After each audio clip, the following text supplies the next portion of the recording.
We both graduated from NYU's economics. Nah, just wait. Sirens. Oh my god! And if you can't because... fucking shit.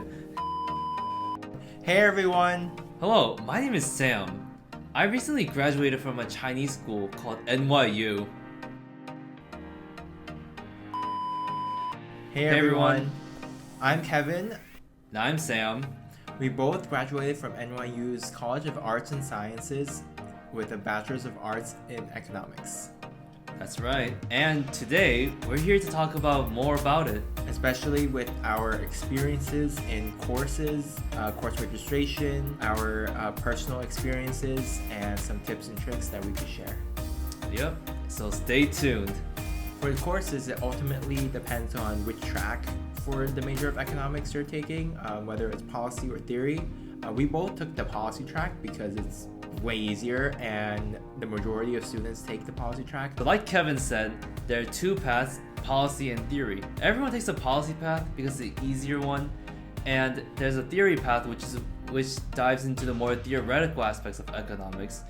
And the courses will differ depending on which track you choose. So there's really no right or wrong answers here. It's really up to you if you want to go to the super theoretical path, or if you want to go to the more practical path, which is the policy path. Right, and we have friends in both tracks. For the theory track, a lot of the students now, after they graduate, they are pursuing a master's in economics or a PhD in economics. Whereas the policy track, the majority of students would go off trying to find a job. Mm-hmm. And some will even try to go for an MBA or even a master's program.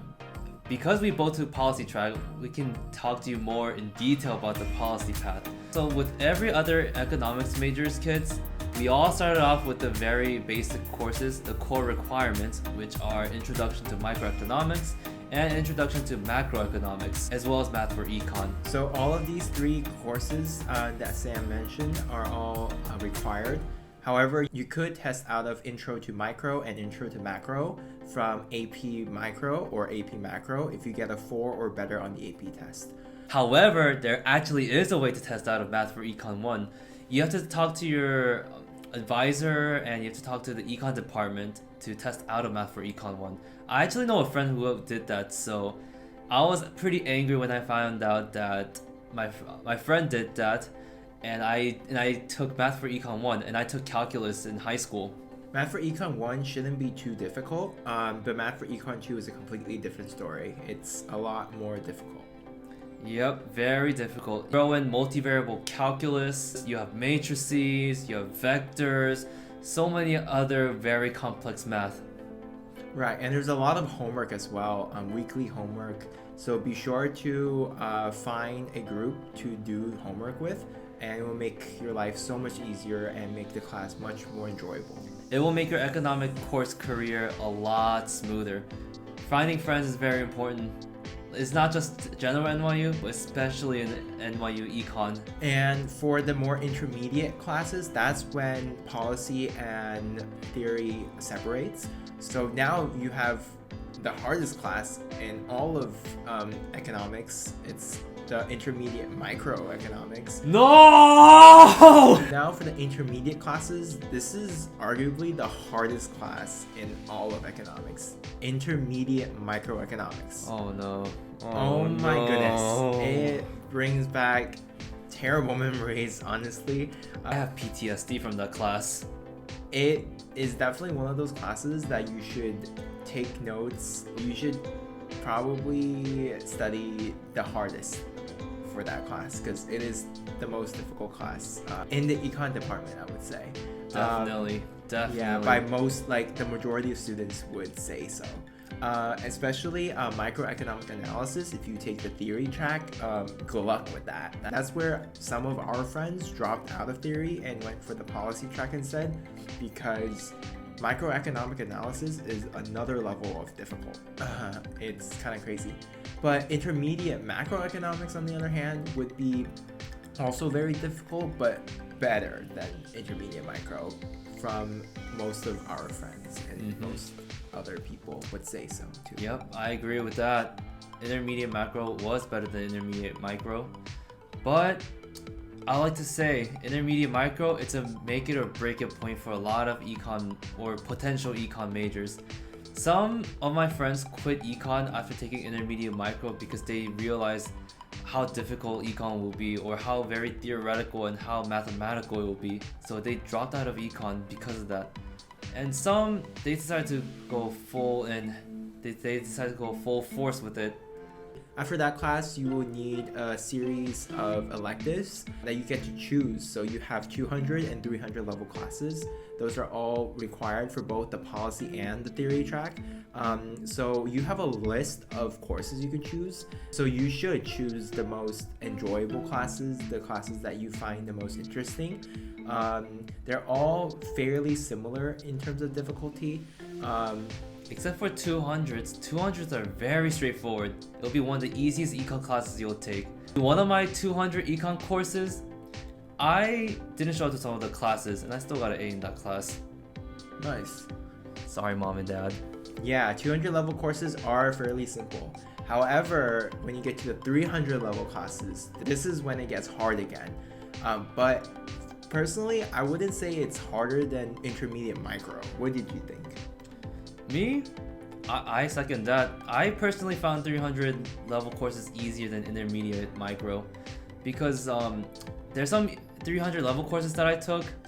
I want to highlight game theory. It was difficult, but I wouldn't say as difficult as intermediate micro, and it was more enjoyable. It didn't feel 100% like the typical NYU econ courses. It felt like a strategy course with a taste of economics. Yeah, so this is where you can choose a class that you're deeply interested in. For me, I chose health economics, and that was one of the best classes I took in the economics degree because health economics was not only applicable to real life, but also taught me useful skills that I would need to know. Choose classes that you find interesting, and be sure to ask your friends around to see what they're taking so you can take the classes together. Yeah, definitely. Regarding 300 level courses, please attend the classes for those. If you miss one, you're gonna be very behind. Friends are very helpful resources in your econ career. Highly recommend you make friends in your econ courses. Especially intermediate micro. Especially intermediate micro. And now we're going to talk about class registration. So be sure to register for classes early. Pick your classes before your class registration time starts, because when it starts, it's going to be full like in the next 5 minutes if it's a really, really good class and a good time and a good professor. So some tips that we could give, I would say rate my professors is gonna be your best friend for sure. Yep, highly recommend rate my professor. And also, don't repeat my mistake, please.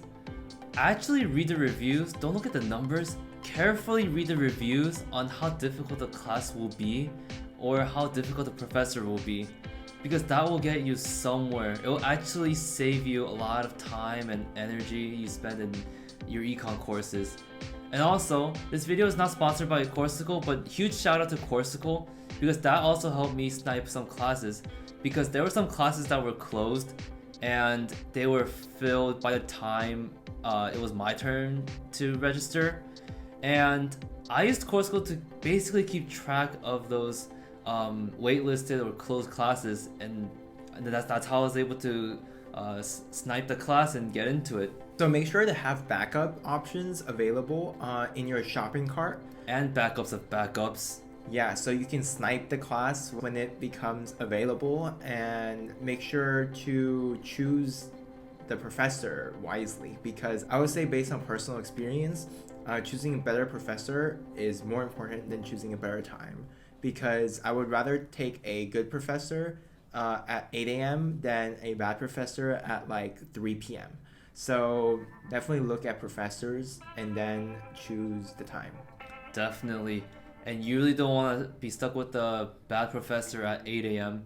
That's the worst wake-up call to any courses in NYU or even college, any college in general. I would just not show up to class. Same. I'll just sleep in. Right, in that case. So make sure to not make the mistake of choosing a bad professor. So now we're going to talk about class size. Typically your core classes like your intermediate micro, your intro to micro, macro, those classes typically are held in a large lecture hall with 200 or more students. So the professor is not going to know your name. So if you want the professor to know you, then you should go to office hours. Highly recommend office hours. It'll help you with your learning a lot. Yeah, especially the office hour session before the midterm. That's when the professor typically would give hints to what will be on the midterm and also possible past midterm questions that he used. I highly recommend going the day before. And if you can't because of some unexpected issues that came up, that's totally fine.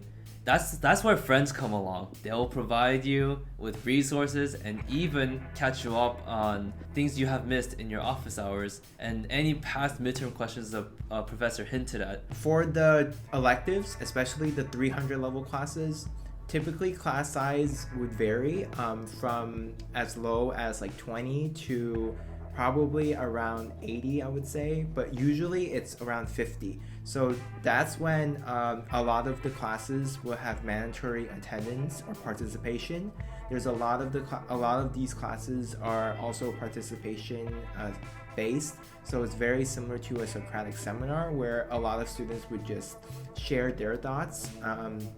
And these classes are very interesting, and you have a long list of classes that you could choose from, and you only need 2 of them.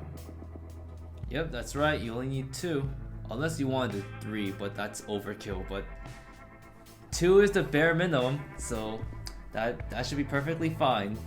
Also, don't forget, just because you register for certain classes in your registration period, that doesn't mean it will be an end-all be-all, because there's an add drop period where you can change your class schedule, which is usually within the 2 weeks of the semester beginning. And I'd say take advantage of that. Definitely take advantage of adding and dropping out of classes because 1, it is not going to affect your transcript, and 2, you can take the class that you really want to take and the professor that you want to take the course with. So you still have the flexibility. Yeah, think of it as a free trial. If you chose a professor with no reviews and you don't know how they are like, you can definitely take the class to see how the professor is like, and if you like the class, the professor, and the overall vibe of the class, then you can choose to keep it or you can drop it, and it doesn't hurt your transcript at all. You can do this as many times as you want as well during the add drop period. Yep. Do your own research on professors and courses. I made a mistake of not doing enough research that I ended up with some of the worst classes that I've ever taken, and it was a nightmare, and you don't want that to be the case for NYU Econ. In addition to the course sizes, Sam would also like to talk about the course demographics. Yeah, even though we're in New York, America's biggest city, it felt like I was studying away because literally the majority of our class was international Chinese people, straight from mainland China. Everywhere I walked in my classes, and even NYU campus as a whole, I heard Mandarin, saw lots of Chinese people, and here's how you can tell if someone is Chinese. They have a Louis Vuitton bag, they have a Gucci jacket, very expensive pants. And here's a very stereotypical way that you can tell if someone is Chinese. 1, if they have a Louis Vuitton bag, and 2, if they're wearing a Gucci jacket and Gucci pants. It's most likely Gucci or some other very expensive designer brands. And 3, you'll occasionally see them wearing jewelry, gold necklace most likely, gold earrings, and maybe bucket hats from Gucci or even Louis Vuitton or even Brunello Cucinelli, any designer brands out there. Absolutely, yeah. You'll see them driving on campus. You'll see them parking at a private garage. They might be Ubering everywhere, and it's like a lot, actually, I would say. It's very common to see that, and it's kind of shocking, to be honest. I like to throw in, it's not just any regular cars. It's expensive cars. I've seen German cars like Mercedes-Benz and BMWs, and I've even seen a Ferrari parked right in front of the College of Arts and Science building, and that says a lot. Right. So now we're going to talk about career paths. Yep, many econ majors, they go into finance. Just straight finance. But you definitely have a lot more options as an econ major, though the option is set by you, because you can have a joint major with the economics major, or you can have several minors like what Sam and I have. So we both have the business studies minor, and I have a comms minor on top of that, and he has a computer science minor on top of that. So he wants to go into the tech space. I want to do something along finance, but with people, which is why I have the psychology aspect as well. And like I've said, he's going to finance. Very stereotypical econ path.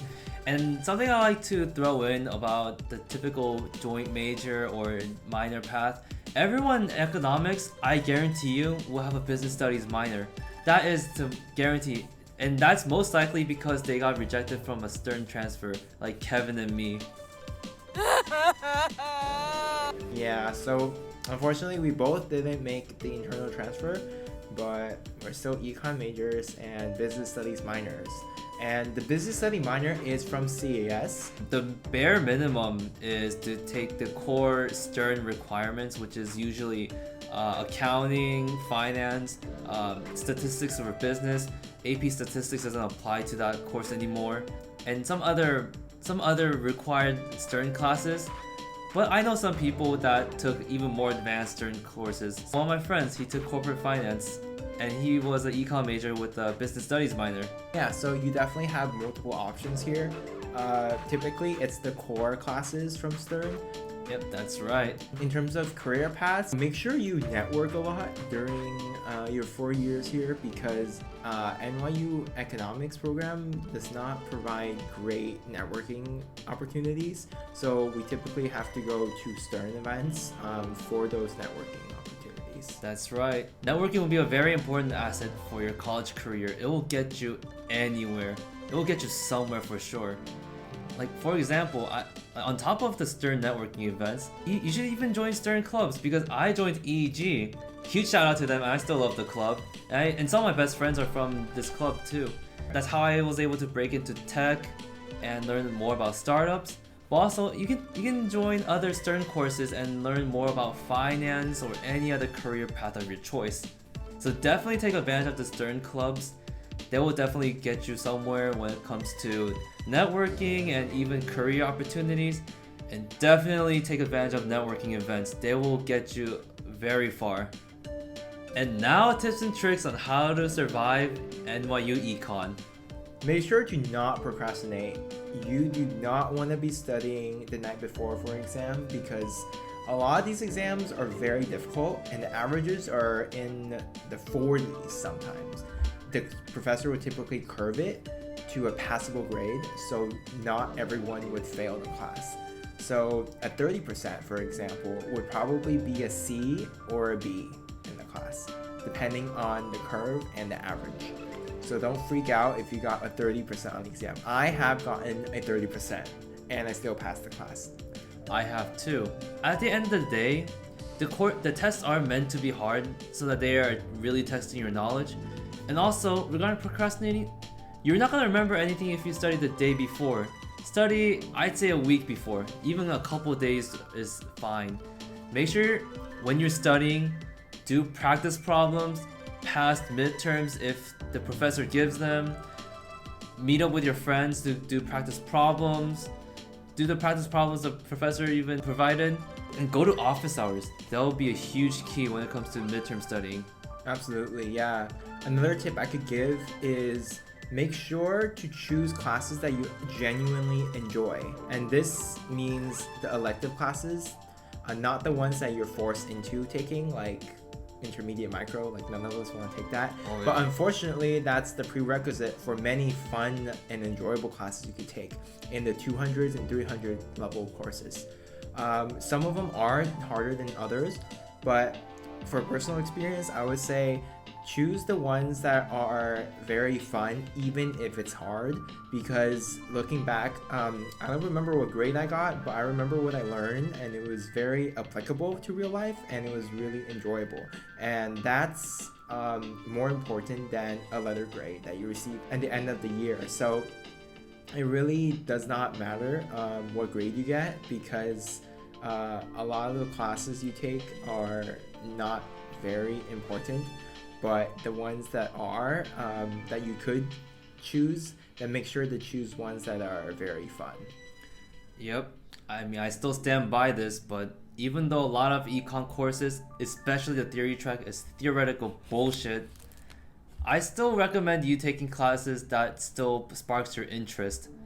Although a lot of the courses you take in economics are not applicable to real life, especially from intermediate micro and macroeconomics, or if you're taking theory, macroeconomic analysis, it's all theoretical bullshit, but it will definitely give you an analytical lens. It will definitely help you with your career. Yep.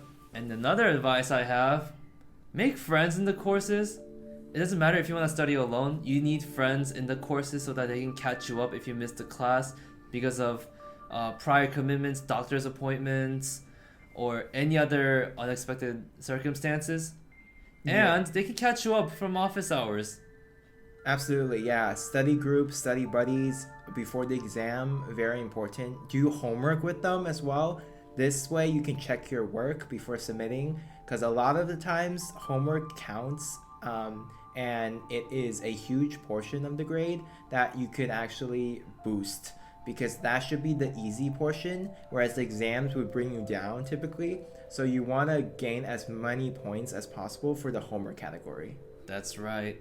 And there we have it.